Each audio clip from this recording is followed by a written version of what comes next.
Hello, everyone. Thanks for joining today's webinar to discuss the Destination Ready program for 21-22. Today is an informational session that will go through the program as we've designed it for this coming year, and there are some substantial revisions, so we look forward to discussing with you. I'm going to go through a couple housekeeping items first. My name is Scott Bricker. I'm the Interim Vice President of Destination Development here at Travel Oregon. Again, thanks for showing up. We're excited to have you. For your information, today's session is being recorded currently. So that will allow you to go back and watch this session and or share it with others. So we know there are some folks who are not able to attend today. So that will be available, and we'll send that link out in our industry newsletter and after this session. In addition, on our industry webpage, we will have a set of ongoing frequently asked questions. So please do feel free periodically to check back in there.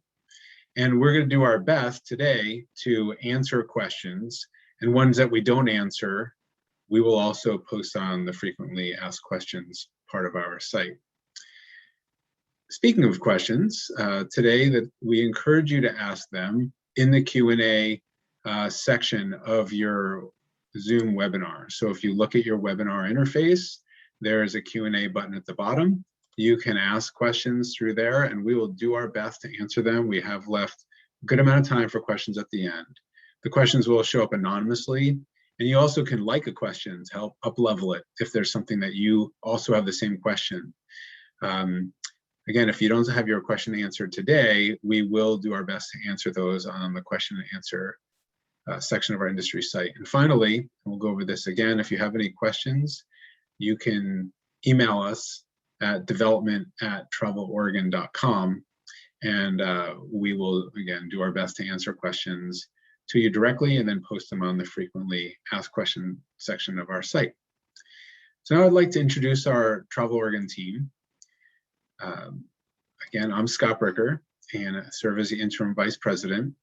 Today we have Alexa Carey, the Director of our Community-Based Services Group, and Hillary Sager, Destination Development Manager, on the webinar. Jordan McCauley is not able to join us today, but she's our Destination Development Coordinator. And if you're engaged with this program, you will also definitely interface with her. Now I'd like to go over a little bit of a recap of last year, just to remind folks that we launched Destination Ready program last year. Actually, it was earlier this year, feels like last year, in response to results that we heard from industry stakeholders like yourselves about what the needs for the tourism industry were and are during these times that include COVID and other issues that we've been facing in Oregon. And what we did is designed a program to support development, enhancement, and stewardship of destinations to get communities ready and for travel during a time of COVID and other challenges that are being faced. We awarded 35 destinations, $973,000 plus of funding to help achieve these outcomes. And recipients were a wide range of recipients, including DMOs and RDMOs, cities, ports, main streets, state agencies, and others.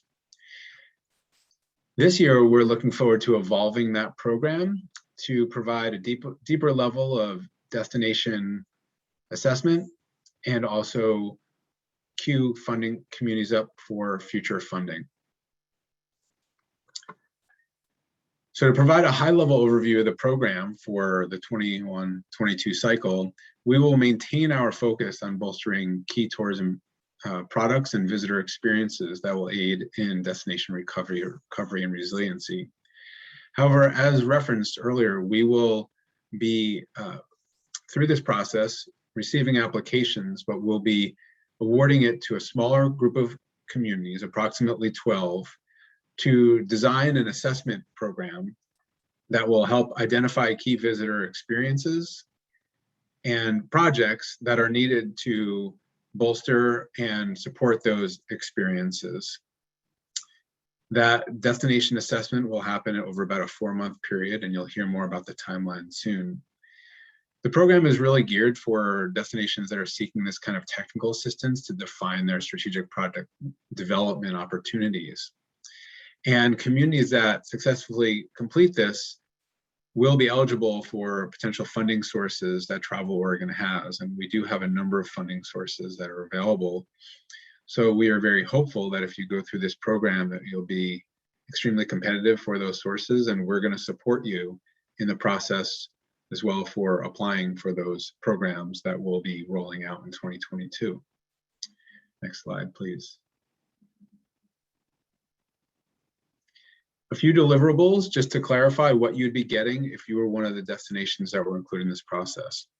One is we'll be developing a baseline report for each destination. That will be led by Travel Oregon and a team of consultants. So there's no real work that's needed in that process.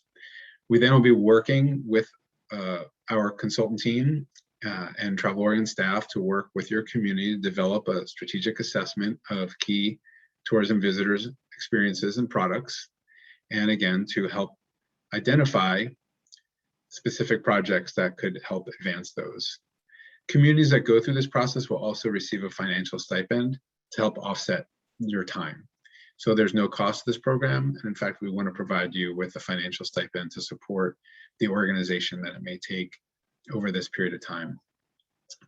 We will be having a team of technical consultants that will help design the assessments and baseline report, work with you to deliver those items. And as I mentioned, we will be delivering the baseline report and follow-up support to help you apply for potential funding that is available at Travel Oregon. So we really do want to provide you with a good deal of support to not only go through this process, but to help you be successful in securing funding, because we know that that is a key aspect. And we've also heard from communities across the state that that technical support is very much needed to help not only identify those projects, but to apply for those projects and potentially help implement those. So with that, I would like to pass it along to Alexa Carey to dive into the next level of this program. Thank you. Great. So I'm going to jump into some of the specifics of what it's going to take for both criteria and then capacity as well. So let's talk first about, well, two pieces. One is around the lead applicant. You'll notice, since going off of what Scott mentioned, that we've narrowed who the lead applicants for this application can be. And now it's drawn from that larger group really down to 3 key types of entities that can act as that lead applicant, the entity that's putting forward the application. And that's your destination marketing and management organizations like Travel Ashland, Visit McMinnville, Visit Corvallis, or it's like a chamber of commerce, which is like Cannon Beach Chamber or Condon area or Lake County Chamber of Commerce, for example. And then one of Oregon's 9 federally recognized tribes. So there's 9 there as well. So that's the first piece to note. But there's also 3 geographic criteria that are really important for us to dive into. So let's take a look at what that looks like. The first is that for this process, the geographic scale, since we're defining destinations, which is something that we're leaving up to the lead applicant, many of you that are on the call today, we're looking at an assessment design, for example, of a boundary or a jurisdiction of that DMO or territory, or a subset of that boundary. So say if you are Lake County Chamber of Commerce, you could go with all of Lake County or a subset. The next piece is around applicants have the option to exclude or to include assets that are external to that boundary, to that jurisdictional boundary, that are absolutely quintessential and important to that visitor experience. That might look like, if you are Condon Area Chamber of Commerce, you might want to include, say, the Painted Hills, which I think is around like an hour and a half away, but is quintessential to that experience, as an example. And the third criteria is that the boundaries of the destination that is defined by the applicant is that they have to lie within the same tourism region. And we define that as one of 7 Oregon tourism regions, like the Oregon coast, 363 miles of the Oregon coast, Eastern Oregon. We have on the industry website a link to that, so you can make sure that those boundaries are accurate. Specifically within that, though, tribal partners that may be acting as a lead applicant may need to apply for a geographical subset of their service area if necessary. that wouldn't necessarily be an issue for, say, Burns Paiute Pawnee County, because that's all within the Eastern Oregon area. But if you're looking at, let's say, the Confederated Tribes of Coos, Lower Umpqua, and the Siuslaw Indians, you've got Coos, Curry, Douglas, Lane, and Lincoln, for example. So if you wanted to ensure that was all within the Oregon coast, you would be choosing the coastal elements of that, not inland Douglas or inland Lane, for example. So those are the key pieces that we really want to highlight around who the lead applicants can be, and then the 3 criteria around geographic boundaries. Let's also look next at one piece that we've really bulked up for this next cycle of Destination Ready.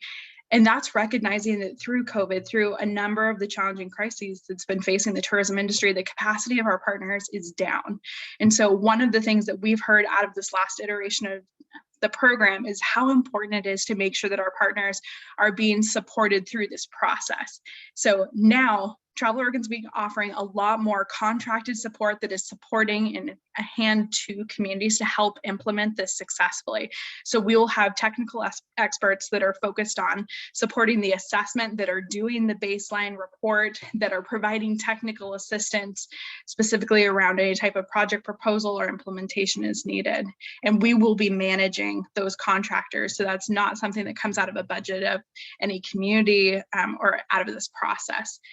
It's really important to know that we're going to be supporting and right hand in hand with communities as we go through this process. So bumping up contracted support and additional capacity, including a small stipend for the lead applicant, is something that we really value. One of the questions that we often get is, what exactly makes a competitive or a really successful application? And so if you're considering being the lead applicant going forward, it's making sure that you've got a connection to tourism development and management as either a tribal partner or a chamber or a DMO. It's making sure that you've got some sort of past history, for example, around doing some project implementation around tourism. It's also making sure that you have capacity and the ability to be involved and implement. If you are really strained on staff capacity, despite the additional support we're providing, this might not be a good fit. It's also making sure that you are addressing as an organization diversity, equity, inclusion too. And then the last piece around what's going to be successful out of an application is making sure that it's complete. Let's jump up over from what the lead applicant needs to be successful for over to a destination. And that's making sure that as a destination, you are demonstrating that there is a need for these types of strategy support and funding proposal support. So that's really important when you're thinking about, well, our county, for example, just went through a really extensive strategic plan. Is this the right fit for us? And if you already have that type of priorities, develop those types of plans, it may not be. This really has a solid baseline report development and assessment to look at those strategic priorities, consider what product development opportunities are the most important to look at going forward, that type of work. And that's really the bulk of what we're going to be doing for the next 3 months through winter. The next piece is around making sure that you have really clearly identified geographical boundaries as what a destination and what's being included. The next is around making sure that you have partners at the table. I keep using this term lead applicant, and that's with the intention of recognizing that the lead applicant is the one that is submitting this application and staying as the convener going forward through this process for the next few months, especially through the baseline report, through the assessment. But there's a number of key partners that can come to the table, much like an action team or a steering committee, that should be inclusive of not just that one entity who would be carrying the bulk of the work, but across your other partners that are other DMOs, if you're including a larger area, or your economic development, your Main Street, city and county governments, things along those lines. Next, we'll highlight just the value of that partnerships and really being able to carry that lift together and ensuring that those folks that you're talking to that's part of that action team that's coming forward to help carry this process is committed and has capacity on the back end to make sure that you're successful. So those are some of the key pieces that we really want you to consider if you're moving forward with an application in this process. I'm going to pass it over now to Hillary, who's going to talk us through some of the timeline and application components. Thanks, Alexa. Yeah, so now that we've shared with you really the meat of the program, I want to walk us through how kind of all of this will roll out, looking at the timeline and some of the next steps. So this is a graphic that hopefully for the visual learners out there helps you understand kind of what you would be signing up for and the different time periods that the different activities that the program involves will take place. So right now we're in that first kind of row on this diagram, the community intake process. So the application period is open and the link is in the chat, and many of you have probably seen it through our industry newsletter and elsewhere. But that application period will close on November 15th at 9 a.m. So people essentially have 3 weeks to get their application submitted to us. We plan to select the destinations that we will be working with by November 19th. So it'll be a quick turnaround between the closing of the application period and you being notified whether we'll be moving forward with your destination or not. So the next step from there is the baseline report, which Scott mentioned. So this is something that Travel Oregon's research department will be working closely with an outside contractor to develop for each selected destination. So really it will not require any significant or any involvement at all from the lead applicant or the action team supporting the project in each destination. That will take place in December and January. And then that baseline report will really inform the assessment, which is kind of the main first step that communities will be engaged in. So Travel Oregon will be working with each destination on that assessment.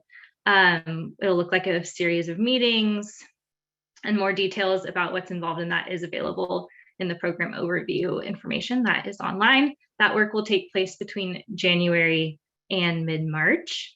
And then that will set communities up for the project proposal phase. So that's really looking at the assessment and identifying what kind of the priority projects that destination wants to pursue seeking funding for to try to get done. So we will be supporting destinations and creating those project proposals, and that will happen kind of mid-March through April. And then finally, aiming towards that green star of getting a project funded. So potential funding for destinations to implement those priority projects. And that we hope to have done by June. So in summary, the dates that you kind of need to have front of mind right now is the applications. So those are due, like I said, on Monday, November 15th at 9 a.m. And then we'll let you know by the end of that week, Friday, if we're going to be moving forward with your destination or not.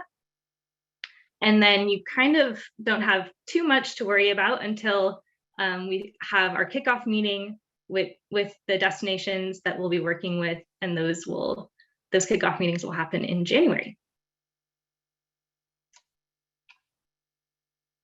So now let's go ahead and jump into the application process and what that entails. So before you can access the Destination Ready application, you will need to create a login in the application system, which is Foundant. And this is the same platform that's used for Travel Oregon's competitive grants program. So those of you who have applied for funding through that program in the past should already have a login set up on that platform, and you can simply log in. And if you haven't used Foundant in the past, you can create a login. Once you tackle that step, then you'll be able to start the application. And the good thing about using Foundant is your application will be saved as you progress through it. So you'll be able to leave it and come back without worrying about losing any of your work. So some of the components of the program application include providing us basic information about you as the applying organization and your history of involvement in Travel Oregon programs, if you have any history there. You'll also be asked to define and describe the geographic boundaries of the destination for which you are applying, and that will follow the guidance that Alexa covered earlier. We'll also ask you to share any examples of tourism development projects that have been completed in your destination, as well as share any existing data and information that might be helpful in the creation of that baseline report and the following assessment. And then you'll be asked to describe the capacity of the lead organization, as well as other involved partners to engage in the process that we've just described. And you'll be able to include contact information for up to 6 of those key partners that comprise your action team. And finally, as lead applicant, you'll need to agree to a set of requirements and expectations of that role. So any questions that are related to the application process can be sent to development@traveloregon.com, and Travel Oregon staff will respond in short order to support your needs in that area. So with that, I know we've shared a lot of information, so hopefully we will get a few more questions into the Q&A, but I'm gonna turn it over to the rest of the team. Perfect. So I'm going to take the first one that just came in, and that's a question of, is it okay if your DMO is part of a city or county government office? And yes, absolutely. So we didn't define DMO as just like a specific tax type of like a C3, C6, for example. We wanted to be really intentional about being inclusive to your government entities as well. Explore Troutdale is a good example of that, but visit Tillamook Coast, things along those lines. So yes, city and county government, that when your DMO is in that entity. Yes. Perfect. And seeing other questions coming in also through the chat, there's one around, is there a link to register for the portal? Yes, when you go on to the industry website, the application is there, and that takes you to a link to the intake form, which is housed within the Found-In platform.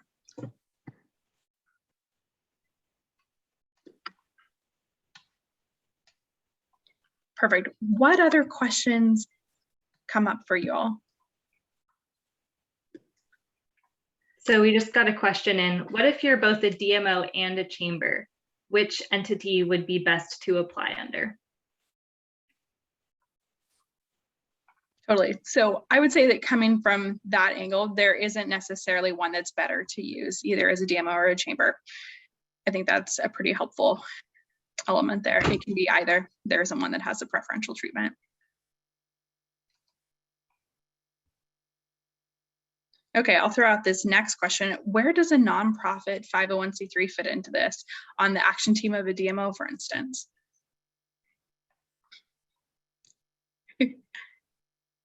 Scott, Hillary, anything else you would like to add to that question? And also, please make sure that if you can, share questions in the Q&A instead of the chat, just to make sure that we capture everything and don't miss any. Yeah, just to clarify, I think when a community applies through a DMO chamber or one of the recognized tribes, we do hope that you will assemble a group of stakeholders for your action team. And so that would be a perfect place for a stewardship organization or another type of nonprofit organization who cares about the visitor experience and the connection to local livability and the economic impact to be on that team. So that would be the right role to add a nonprofit who's a key stakeholder. Perfect. I'll take the next one. There's a question that says, what if you already have priorities defined, like through an existing Travel Oregon program like the Oregon Tourism Studio? So if you've had a chance to participate in Tourism Studio recently, or even not so recently, this program could still potentially be helpful for you. Destinations have been really dramatically impacted through COVID, and the landscape has really changed across the tourism industry. So while there isn't any preference in this process given to communities that have gone through an Oregon Tourism Studio, for example, any groundwork that your destination has done, whether it's through a studio, whether it's to another strategic planning process, is really beneficial to help demonstrate what those needs are, identify priorities, and make sure that you're able to implement solutions that then could open up new challenges and opportunities. And a semi-related question, what if a community already has a primary project in mind that they're maybe looking for funding opportunities for, but may also be interested in completing the assessment to determine other connecting potential projects? Would this be a good program for someone in that situation to apply for? Yeah, I'll chime in and then let Alexa and Hillary fill in additionally. I think the answer is yes, if it fits what your community has capacity to do. We know that there are individual projects that different communities have in mind. What we're trying to do here is to support what would be the success of a project like that, to clarify how it fits in with the data that we have around what visitors are looking for and what your key tourism experiences are. And then through that, clarify and pair what those projects would be that would really advance those. So I think it's a good way to help elevate and provide support for specific projects. There is a possibility that you have a specific project that doesn't actually pair well with what the key visitor experiences are. And if that was the case, it may not be a strong project to apply for, say, through tourism funding channels. But let me take a pause there and see if others want to chime in with additional insight. That feels solid. I don't have anything more to add. Hillary, do you? No, I think that covers it well. Perfect. Here's a really great question. Will future 2022 Travel Oregon grant funding be limited to the 12 destinations that are selected for this next cycle? Yeah, I don't think we want to speak on behalf of the grants program here today, but the answer to that is no. I expect that, the soft answer, but I expect there will be more than 12 communities, let's say, that receive Travel Oregon grant funding.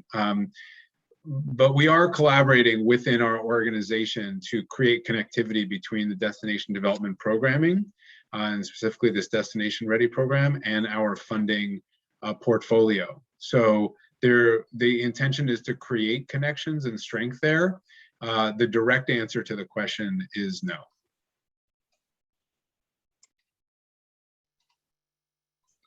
And can we touch on organizational capacity a little bit? So do we have a sense of the hours per week that a lead applicant would need to make their participation successful? Yeah, I don't think that we've looked at it from an hours per week standpoint. So it's a great question, and it may be something that we follow up with. I think that ideally there would be staff on the organization who is applying. So I don't know about minimum, number of staff. We know that sometimes organizations, DMOs, chambers can be small, but as I said, we wouldn't plan to provide a stipend to support that. We expect that this won't be a huge lift for your community. We know that there will be a number of meetings, probably in the 3 to 4 range, and there'll be homework and some assignments to do. So I don't have an exact number of what the hours per week is. And I'd be happy for someone else to take a crack at that. But I think we probably need to just do a little bit more crunching of the numbers to come up with an accurate answer. But it's not going to be a full-time job. This is definitely going to be something that has a lot of support and should be a relatively modest lift over the approximately 4 months of the development. Anyone else want to add anything to that?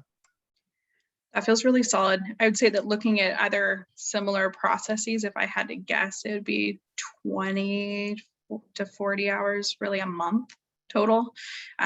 There's a similar question that's in that same vein around the number of paid employees. And I would say that there's not a perfect number, but having 1 to 2 staff that can be available to support in this process would be really beneficial to have. It's really in the application, the intake form that you'll see, we ask to have a description of which staff would be probably available, what that time and availability could look like. And then also we make that additional request of additional partners that are going to be at the table in that action team as well to talk about what their capacity is.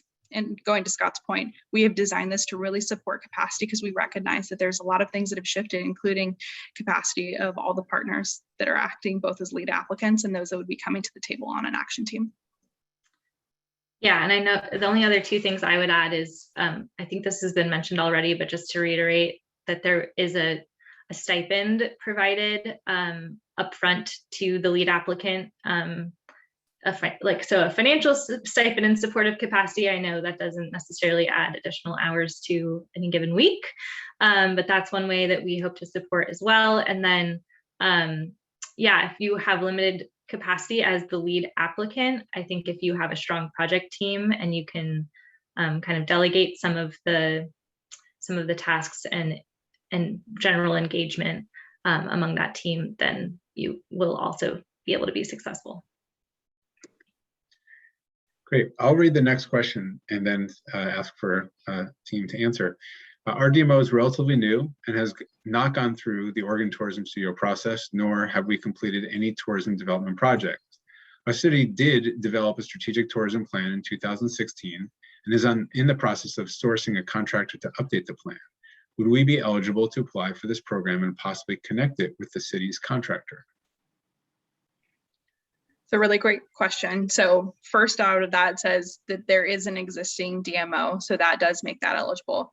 You're saying that there isn't any history of tourism development projects. That doesn't count against you, but it does help us better understand and meet the community where it's at. I don't know which community this is, so I can't provide specific responses to it, but yes, you are eligible to this program, and there could be connectivity with other work that is happening around tourism development and tourism strategic planning. Great, thank you. So we don't currently have any additional questions that I can see. And we'll take another second here to see if anyone has any additional ones. And if not, that's okay. You can get a little time back in your day and always follow up with us to ask questions that we'll post online, and some of the links that were posted here.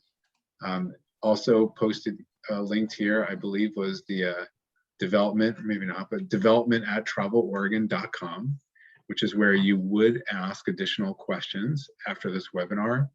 And linked here had not only the application portal, but also the FAQ portal. So those are going to be some of the key places. I would also encourage you, if you're not already, my guess is you are because you're here, to sign up for Travel Oregon's industry newsletter. Or maybe you can just pop that as well into the chat. But our industry newsletter is really the premier place to get information about Travel Oregon events, programs, opportunities, funding sources, opportunities to share your thinking into the tourism strategy for the state and more, commission meetings, etc.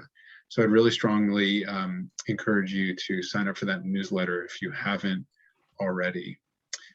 Oh, that's a great question. Maybe, I don't know if Hillary, you want to answer, are your Zoom backgrounds available to partners? I don't actually know the answer to that question, but I assume yes. If you want a little Travel Oregon logo in your background, we can follow up on that one. But we just received these just a few days ago, and yes, they are related to the recently launched OSE 3 campaign. But we love them, as you can see. So hopefully we can share those. Yeah, I will put in a link to our let's see, to our industry news page about our style guide associated with this. So there may be something here that says, and we are not representing the marketing department today. So as you can tell, based on our less than satisfactory answer. Because it's actually, they're rad. We love these backgrounds.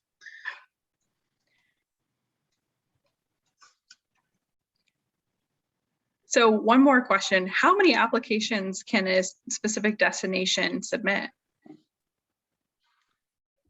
Yeah, so we've landed on, there isn't a limit to how many applications a single entity can submit, as long as they're for distinct geographic areas. It wouldn't make sense to submit multiple applications for the same geographic boundary.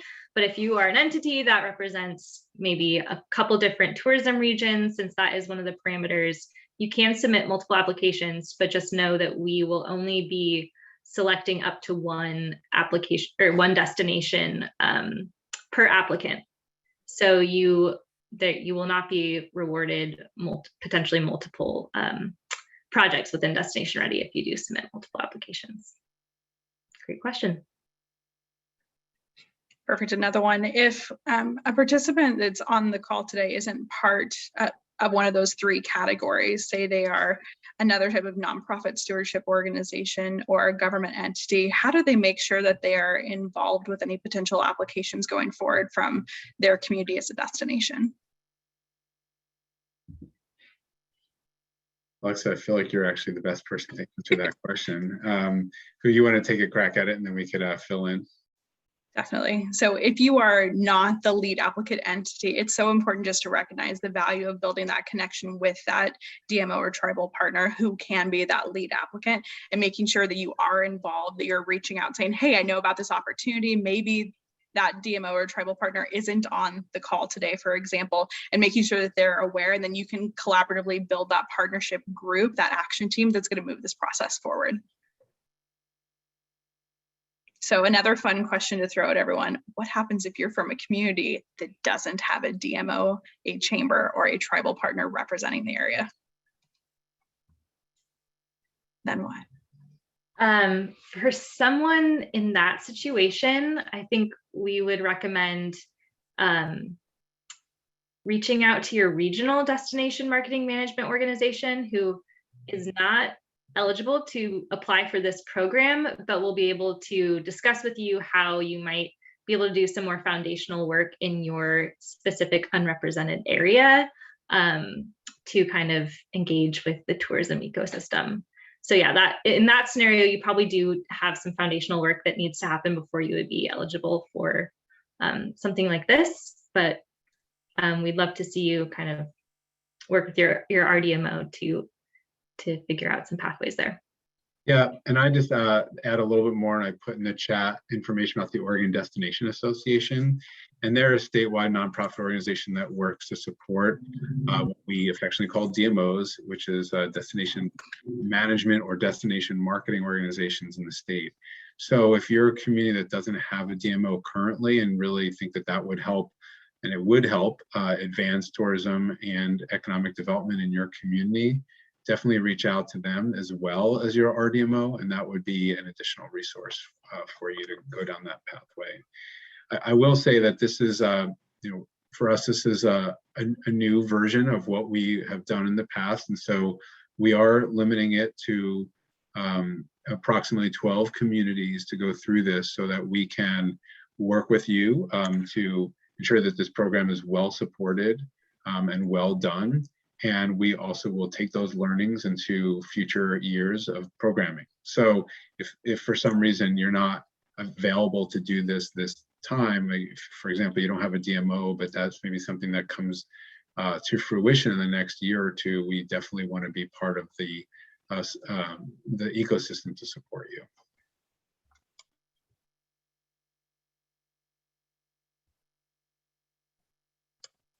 All right. Well, it seems like we are at the end of our trail here today. We really thank you for your time and energy in coming together to hear about this programming.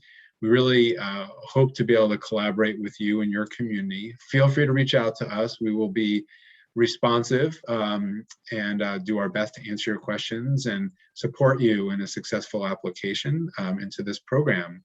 So with that, as part of our team, we'd like to say thank you for coming today and really look forward to the next steps. Thank you. All right. Take care, y'all, and we'll see you soon.